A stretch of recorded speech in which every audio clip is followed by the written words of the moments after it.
Bharatiya Janata party का घटक होने के नाते, क्योंकि ये लड़ाई विचारधारा की, और विचारधारा कोई एक पक्षी नहीं। कल हमने कई बातों पर चर्चा करी, विचारधारा कोई एक व्यक्ति की नहीं है। ये हो क्या रहा है इसको, चूंकि मेरे को अगली जगह जाना है और आज मैं शुरुआत में ही खत्म कर रहा हूं एक वाक्य कह के, हो क्या रहा है मैं कह रहा हूं, it is the battle of forces. ये विचारधारा का युद्ध चल रहा है। एक तरफ वो विचारधारा जो हमारे हिंदुत्व पर अंकुश लगाने की, उसको तोड़ने की कोशिश कर रही है, और एक तरफ हमारी राष्ट्रीय विचारधारा, एक तरफ अराजकता की विचारधारा, एक तरफ सेवा भाव की विचारधारा, बदलाव। एक तरफ हम कह रहे हैं कि हम स्वामी विवेकानंद, झांसी की रानी और हमारे अग्रजों के, हमारे मनीषियों के हम अनुयायी हैं। दूसरी तरफ कन्हैया कुमार, अरुंधति राय जो इस देश में अराजकता फैलाना चाहते हैं। हम अमृत के पुत्र अपने आप को कह रहे हैं और वो विचारधारा का विरोध कर रहे हैं। तो मेरा तो एक ही निवेदन है, एक वाक्य में मैं अपनी आज बात पूरी कर रहा हूं, अधूरी इसलिए नहीं बोलूंगा कि हो क्या रहा।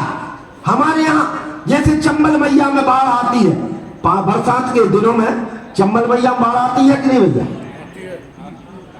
आवाज नहीं आती है। और जब बाढ़ आती है तो कभी कभी आसपास के गांव लगे, कभी कभी घर बह जाते हैं, कभी कभी पेड़ पौधे भी बह जाते कि नहीं। जब जोर से बाढ़ आता है तो पेड़ पौधे यदि बह जाए भैया, तो उस पेड़ पौधे में कोई आदमी बह गया, सबसे पहले वो पेड़ पकड़ लेता। क्यों? क्योंकि पेड़ डूबता नहीं है, वो बहता चला जाता है नदी की धारा में। आदमी ने पकड़ लिया, वही कहीं सांप बह रहा है नदी में, वो सांप भी उस पेड़ पे झूम जाता है, वहीं कहीं बिच्छू भी उस पेड़ से झूम जाता है, नेवला भी झूम जाता है, चूहा भी झूम जाता है। सबके सब उस पेड़ पे लटक जाते हैं और बह रहे हैं, मौत से लड़ रहे हैं। ईमानदारी से बताओ, उस समय क्या सांप आदमी को काटता है क्या? सही तो बताओ, नहीं काटता। क्या जो चूहा और सांप आपस में लड़ते हैं क्या भैया? तो इस देश के अंदर और पूरे विश्व के अंदर हिंदुत्व और माननीय मोदी जी की बात चल रही है, और जितने ये रउआ बटुआ है ये सब के सब एक हो गए हैं, चाहे वो कम्युनिस्ट रहे चाहे कांग्रेस रहे। इसलिए मेरे भारतीय जनता पार्टी का कार्यकर्ता साधारण कार्यकर्ता बनकर नहीं, हम गांव गांव जाएं, हम घर घर जाएं, हम झोपड़ी झोपड़ी तक जाएं, हम चूल्हे चूल्हे तक जाएं, और एक जानकारी से युक्त मेरा कार्यकर्ता नीचे जाकर अपने विचार में परिपक्व होकर, हमने बहुत सारी चर्चाएं कर ली है, लेकिन आज इस चर्चा के साथ मैं अपनी बात को यही समाप्त कर रहा हूं कि हमारा कार्यकर्ता हर चीज की जानकारी रखे। अरे हमारे पास, ईमानदारी से बताओ, हमारे देश का अगला प्रधानमंत्री कौन होगा? सबको पता है, तुम्हें पता है क्या नहीं? वर्तमान में कौन है और अगला कौन होगा? आवाज नहीं आ रही, फिर कौन होगा भैया? मोदी जी। जब तुमको तुम्हारा भविष्य निर्धारित है, सब पता है, तो अपने गौरवशाली अतीत, उस गौरवशाली अतीत में हमारे कितने लोगों ने कुर्बानियां दी है, श्यामा प्रसाद मुखर्जी से लेकर हमारे कितने मनीषियों ने कुर्बानी दी है, उसको समझते हुए और पूरी कर्मठता के साथ आने वाला समय हम सबके लिए चुनौती का समय है। और चुनौती इस रूप में कि देश के अंदर हमको वातावरण दिखाई दे रहा, चाहे केरल का हो, चाहे असम का हो, चाहे पश्चिम बंगाल का हो, इस वातावरण को समझते हुए, और हम मध्य प्रदेश को, क्योंकि मध्य प्रदेश में तो आप इसी ग्वालियर चंबल की कृपा से और ग्वालियर चंबल के पुरुषार्थ से भारतीय जनता पार्टी की सरकार बन गई है। अब पूरी ताकत के साथ उस सरकार को स्थायी करने की जिम्मेदारी आपकी है। चाहे नगर निगम के चुनाव आए, चाहे पंचायत के चुनाव आए, या पंचायत ग्रामीण के बहुत सारे सरपंचगण बैठे हैं। हम हो सकता है कि हमारे मनभेद कई चीज में हो जाए, लेकिन मतभेद कई चीज में हो जाए, लेकिन मनभेद ना हो इस भाव के साथ, क्योंकि कोई भी बड़ा काम छोटे मन से संभव नहीं है, और हम उस परंपरा को मानने वाले लोग हैं। आपके बगल में चाहे गुरु गोविंद सिंह जी का उदाहरण ले ले, चाहे झांसी की रानी का उदाहरण ले ले, जिन्होंने ये कहा था कि गौओं को मैं सिंह बनाऊं और 1.25 लाख से एक लड़ाऊं, चिड़िया को मैं बाज बनाऊं तब जाकर गुरु गोविंद सिंह कहा हो। क्योंकि आप जब हमारा शांति के सारे रास्ते बंद हो जाए तो तलवार उठाना धर्म होता है, ये बात उन्होंने कही थी। आज मेरी विचारधारा के ऊपर कोई भी आक्षेप लगा दे तो हमको उससे सजग रहना है। और पूरे विश्व का नेतृत्व माननीय मोदी जी के कार्यकाल में जो हमको दिखाई दे रहा है, एक आशा की तरह, एक उम्मीद की तरह, युवा आशा की ओर से पूरे विश्व में जब हम नेट खोलते तो कितना अपने आप को गौरवान्वित महसूस करते जब विदेशी राष्ट्रपति हमारे भारत की तुलना संजीवनी बूटी और हनुमान जी से करते हैं तो हमको अपने आप पर गर्व महसूस होता है। जब विदेशी कप्तान वीरेंद्र चहल हमारे देश की तुलना और बड़ाई करते हैं तो हमको गर्व होना चाहिए। देश के कुछ लोग जिनके कारण उनसे हमको बचते हुए, चूंकि आज समय मेरे को ही कम खपाना है, इसलिए मैं तो आज अपनी बात को यही समाप्त करते हुए आपके मन में बैठे हुए उस परमात्मा परमेश्वर को नमन वंदन करते हुए, और दूसरी बात का उत्तर मैं केवल इस रूप में उनका देना चाहता हूं कि हमारा धर्म ग्रंथ संविधान है और हमारी पार्टी ऐसी वैसी पार्टी नहीं है।